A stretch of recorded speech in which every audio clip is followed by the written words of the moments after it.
नमस्कार। पर social media network news धार पर आपका बहुत बहुत स्वागत है। मैं हूं आपके साथ प्रियंका मिश्रा। और 2027 के चुनाव की अगर बात करें तो 27 का चुनाव अभी दूर जरूर है, लेकिन उत्तर प्रदेश की राजनीति में गहमागहमी और हलचल और आए दिन नए तरह के दाव पेच देखने को मिलते रहते हैं। अब उत्तर प्रदेश में हाल ही में क्या कुछ नया हुआ है वो आपको बताते हैं, और ये नया किया गया है सपा सुप्रीमो की तरफ से। जैसा कि हम सभी जानते हैं कि मुख्यमंत्री योगी आदित्यनाथ की सरकार लगातार 2024 के लोकसभा चुनाव के बाद से ही और उससे पहले भी 2027 की तैयारियां कर चुकी है, और उसको लेकर विकास कार्यों का लेखा जोखा से लेकर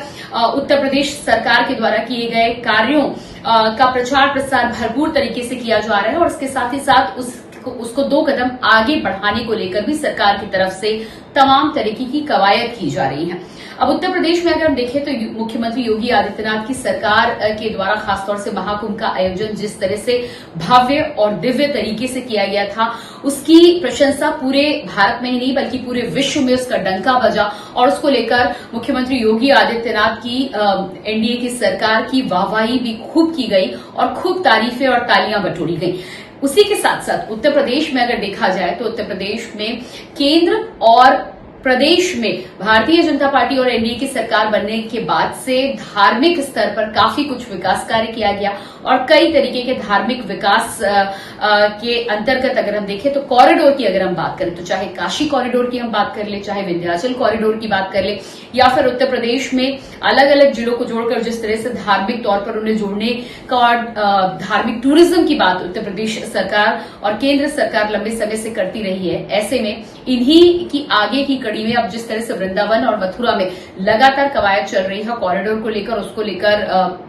गोस्वामी समाज से लेकर वृंदावन में तमाम रूठे और नाराज लोगों को मनाने की कोशिश की जा रही है। लेकिन इसी बीच उत्तर प्रदेश सरकार के कामकाज के बीच गुप्त तरीके से अब सपा सुप्रीमो अखिलेश यादव ने भी इस रण के मैदान में अपनी छलांग मार दी है और एक बेहतरीन दांव यहां पर खेल दिया है। अगर हम सपा सुप्रीमो की बात करें या समाजवादी पार्टी की बात करें तो समाजवादी पार्टी ने अब उत्तर प्रदेश सरकार की देखा देखी ही सही, या फिर उन्हें ये कह सकते हैं कि 27 के चुनाव के मद्देनजर ही सही, लेकिन अब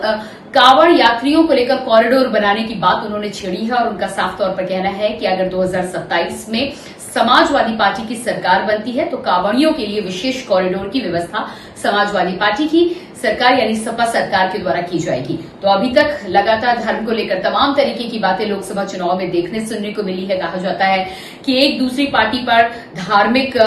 कार्यों को लेकर या धर्म को बढ़ावा देने को लेकर तमाम तरीके के आरोप प्रत्यारोप भी सामने आते हैं, लेकिन जब चुनाव की बात सामने आती है तो आखिरकार कोई भी पार्टी क्यों ना हो, वोट बैंक से पीछे हाथ कैसे खींचा जा सकता है। और ऐसे में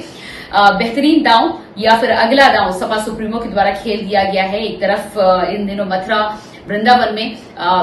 बांके बिहारी कॉरिडोर को बनाने को लेकर तमाम कवायद चल रही है, तो वहीं बांके बिहारी कॉरिडोर से इतर हटकर और ध्यान खींचने के लिए सपा सुप्रीमो ने अब कांवड़ियों के लिए विशेष कॉरिडोर की बात समाजवादी पार्टी की सरकार के आने पर कह दी। अब देखना ये होगा कि इस मुद्दे पर आने वाले समय में, क्योंकि सावन का महीना शुरू होने वाला है जल्द ही और कांवड़ यात्रा भी शुरू होने वाली है। पिछले साल भी कांवड़ यात्रा को लेकर तमाम तरीके के बयान और तमाम तरीके की राजनीति, तमाम तरह के मुद्दे देखे गए थे। ऐसे में कांवड़ियों की यात्रा को लेकर, कांवड़ियों के लिए विशेष कॉरिडोर को लेकर जो धुन सपा सुप्रीमो ने छेड़ी है, उसका उत्तर प्रदेश की राजनीति में क्या कुछ असर आने वाले समय में देखने को मिलता है, और 2027 तक